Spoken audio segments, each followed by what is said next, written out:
பிரிஞ்சு போறாங்க. வேற எதற்காகவும் அல்ல. ஆண்டவர் என்ன நினைக்கிறார் அப்படின்னா, அவர் ஒருத்தர் தான் உங்களை கடக்க பண்ணணும்னு கர்த்தர் நினைக்கிறாரு. ஆமோதிக்கிறீங்களா இல்லையா? அது இன்னைக்கு தெரியாத ஆண்டவருடைய பிள்ளைகளே. ஆனா இந்த பிரச்சனையை முடிச்சு வெளியே வரும்போது தான் அந்த கிரெடிட் முழுவதும் யாருக்கு போய் சேரும் அப்படின்னா கர்த்தர். நீங்க வெளியே வருவது உண்மை, உங்களை கடக்க பண்ணுவது உண்மை. நீங்கள் இந்த யோர்தானை கடப்பீர்கள், நீங்கள் இந்த செங்கடலை கண்டிப்பாக கடப்பீர்கள். உங்களுக்கு கண்களுக்கு முன்பாக பயமுறுத்தி கொண்டிருக்கிற அந்த மகா பெரிய யோர்தானை நிச்சயமாக உங்களுடைய கால்கள் கடக்கும். கர்த்தர் வாக்கு கொடுக்கிறார். இந்த செங்கடலை பார்த்து நீ எவ்வளவேனும் பயப்படாத, இந்த யோர்தானை பார்த்து எவ்வளவேனும் பயப்படாத, இந்த சூழ்நிலையை பார்த்து எவ்வளவேனும் பயப்படாத.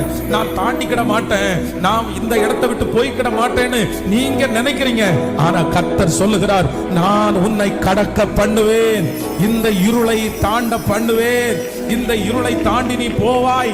அந்த இருளிலே கடக்கும் போது